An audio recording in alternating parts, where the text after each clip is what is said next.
to the mic, so is that... I think it's okay. Your voice is fine.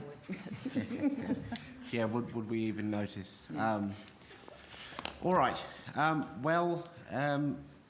got a bunch of questions, as you can probably imagine today, in relation to a number of different topic areas. But I'm going to start off with a question to the Minister, because a lot of the things that we will be discussing today are obviously political questions. But even before we come to a political question, we're lucky enough today to be in a room where we have these wonderful bottles of water for us to drink from. Great addition to the space. So I'm just wondering, Minister, in the past 30 days, how much difficulty have you had in getting these bottles of water to your mouth?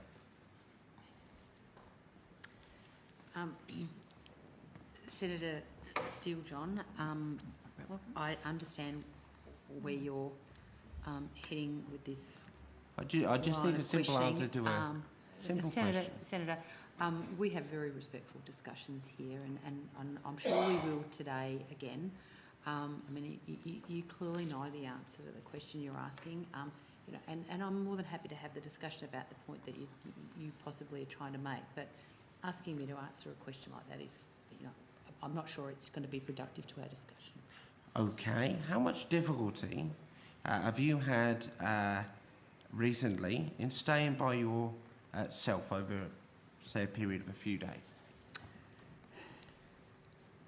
Senator, I'm not going to engage in this. Why not? That, Senator, let me finish, Senator Steele-John.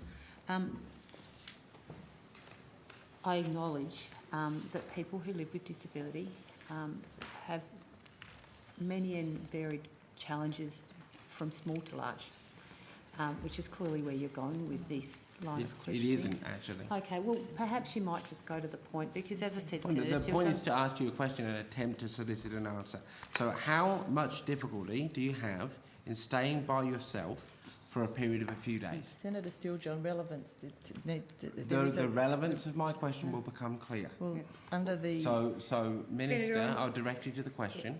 Senator, if you'd like to ask questions that relate to policy matters that sit within the NDIS or within the disability portfolio, I would be delighted to answer them. And as I said when I first started, you and I have always had very, very... Let's try another one. How much difficulty do you have in remembering important things to do? Senator, respectfully, if you'd like to ask me a question, you know... That is a question. You know the answer. Well, you probably know the answer to that. Could we please get to the point where we can have a proper discussion about the policy matters? In the past 30 days, how much difficulty have you had in getting along with people close to you? Senator Steele-John, I'm going to say this for the last time. I'm more than happy to have a respectful Why discussion. don't you want to answer the question?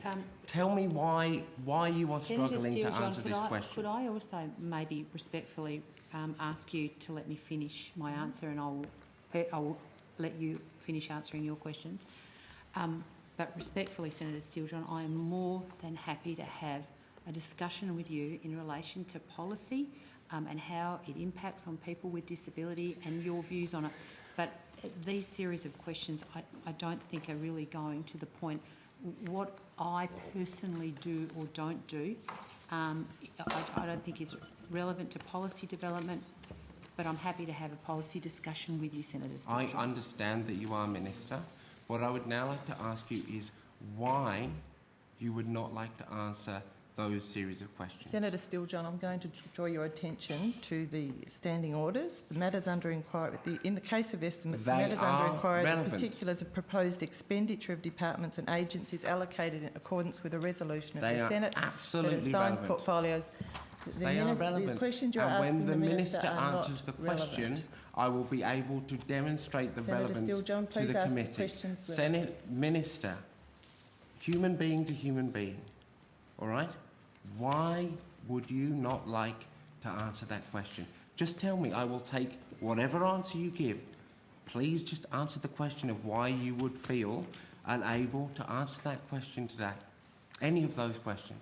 Senator, the purpose of budget estimates is for you to have the opportunity to prosecute issues and matters of policy in relation to the portfolio area that I have responsibility for, and I'm more than happy to engage on that. I mean, we have had these discussions before, and no, we haven't, Minister. In a previous estimates when you've asked me questions. But Senator Steele-John, I would be really delighted to have a policy discussion with you now on matters that relate to. So those last 4 questions I asked you, Minister, how does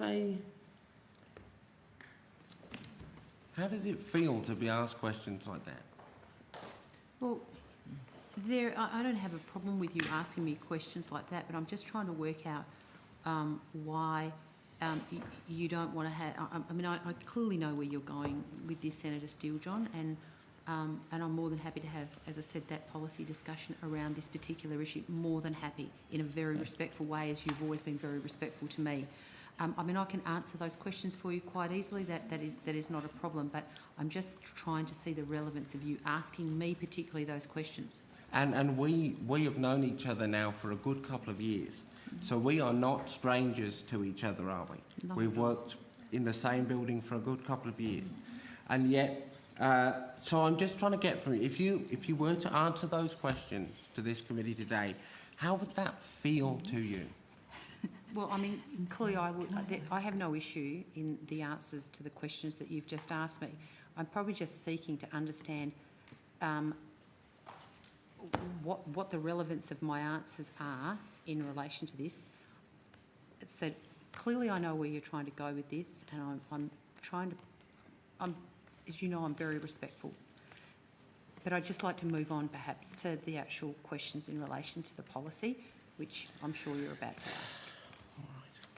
Well, those questions, and I mean, those questions are the most appropriate and tamest questions that I can find in something called the WHODA-S, right? Now, this is one of the assessment tools that is being used as part of a couple of other tools, such as Vineland, that are being used as part of the independent assessment process. So questions like that are being put to disabled people up and down the length of the country as part of this trial process. There are questions in here, Minister, which I would feel deeply uncomfortable asking you, which would be inappropriate for me to ask you, because they pertain to questions around your personal life and around even the sex lives of an individual. That would be deeply inappropriate for me to put to you in this space. And yet disabled people are being asked these questions across the length of the country and are describing them as very personal, uncomfortable and difficult to answer. People are being describing these experiences as leaving them in shell shock, leaving them devastated.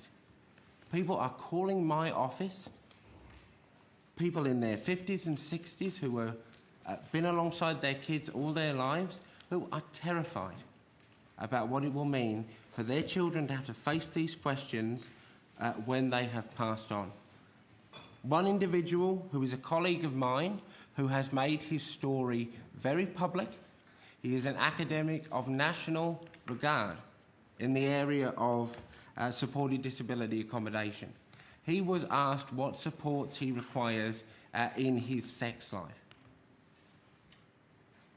Now, these are things that are being put to disabled people every single day as part of this trial process.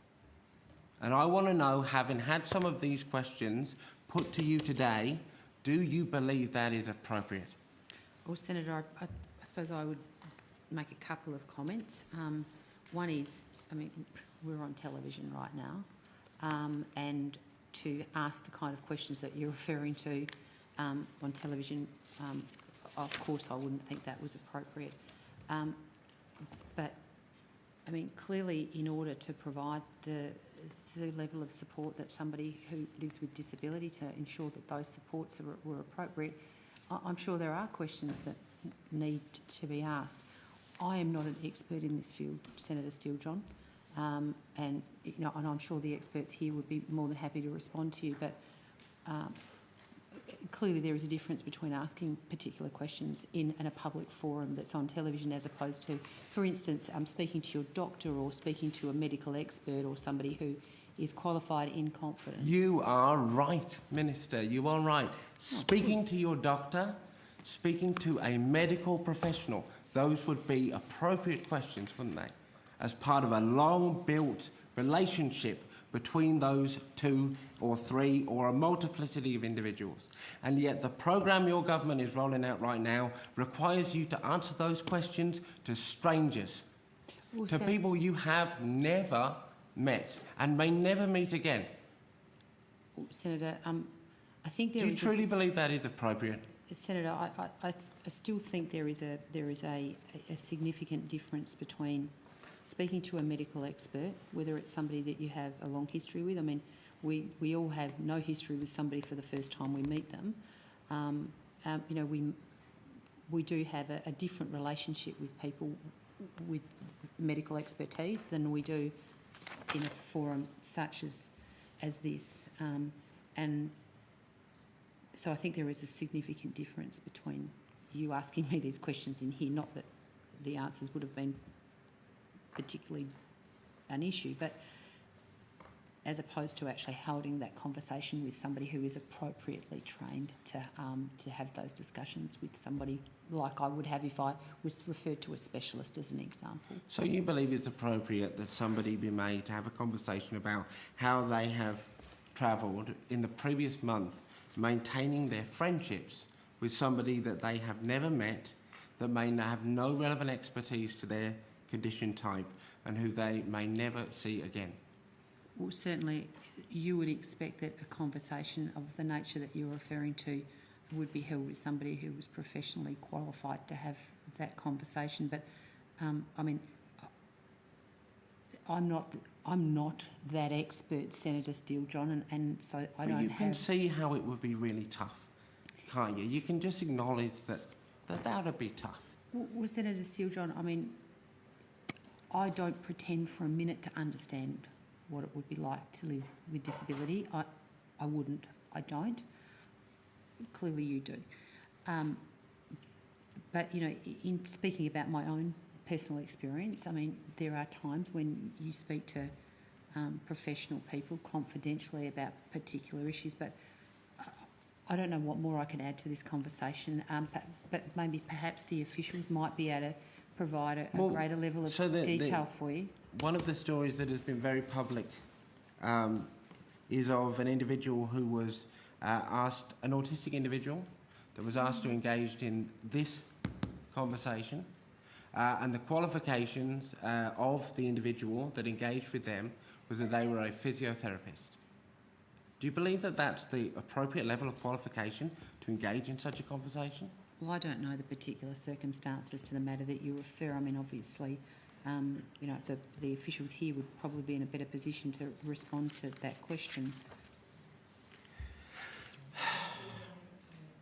Yep.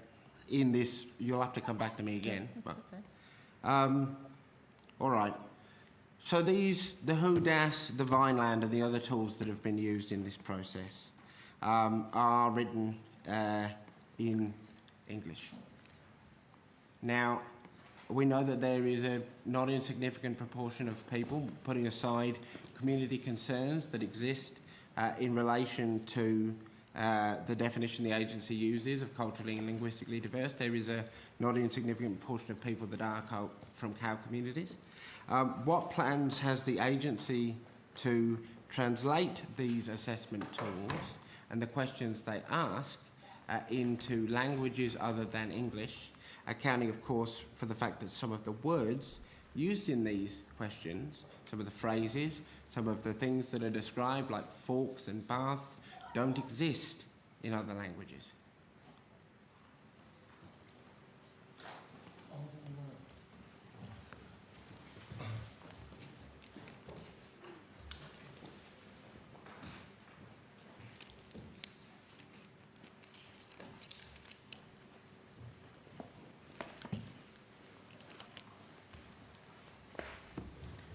Good afternoon, Senators. Oliver Bladdock, Deputy CEO, Design, Digital and Strategy, NDIA. Would you just mind repeating the question, Senator, please? So, the assessment tools that are being used, such as WHODA-S and VILAN, as part of the independent assessment trials, are written and are found here, obviously, written in English.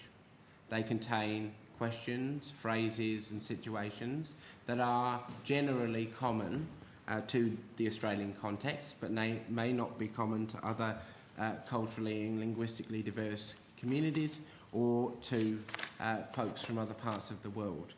So I am wondering what you are doing to translate these assessment tools into languages other than English and to adjust them so that they are relevant to people from culturally and linguistically diverse backgrounds.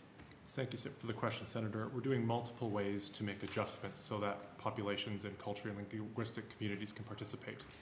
First, any translation service that's required will be paid for and funded by the NDIA, just as we do if a planner or a delegate engages with someone from those communities. Second, our training materials will also reflect high standards we have in serving these communities and will encourage assessors to use their judgment and sensitivity to ask questions in an appropriate way to engage these communities. But that doesn't answer my question, my friend, because what I asked you was, what are you doing? Are you going to translate the WHODA-S into a language other than English? When we provide the WHODA-S in the assessment, Senator, it's not a paper form that's given to the participant. It is a question and answer dialogue that exists. And when we return the form back, we will make reasonable accommodation so communities can understand the reports that they receive back. No, it's not about the report they receive back. It's about the questions that are asked. Are you going to translate the questions into languages other than English and adjust them for different phrases and terminologies? Because if you don't, the questions are not relevant or answerable for people from CALD backgrounds. Senator, we're going to ensure the independent assessment process is adjusted so those from culturally and linguistic communities can participate. No, that again, my God, for the third time. Steele-John. Is it your intention to translate the questions within these tools into languages other than English? Yes or no? Senator, I think my colleague said at the start that just as we do now in interactions with people whose primary language is other than English, translation services will be provided. No. Senator. Are you going to translate the questions in the assessment tools into languages other than English? This is not about translators. I think it is about translators. No, it is bloody not. Senator Because Steele-John. words like bath and Senator fork Steele-John. don't exist in other languages. The question doesn't make sense in other cultural contexts or language groups. So you have to translate the question first before you can then translate it to the individual via the translator you might have hired. I can't believe I have to explain that to you. Senator With respect, Steele-John. Senator, you've not explained that to me. WHODA-S exists in multiple languages already. You So know that, surely. Well, so that's the answer to the question, Well, you isn't knew it? that. Senator Well, you're going to Steele-John. source them in languages other than English. Senator They Steele-John, your exist in time that has language. expired. Far out. Senator Steele-John, your time has expired. I'm going to go to Senator Green.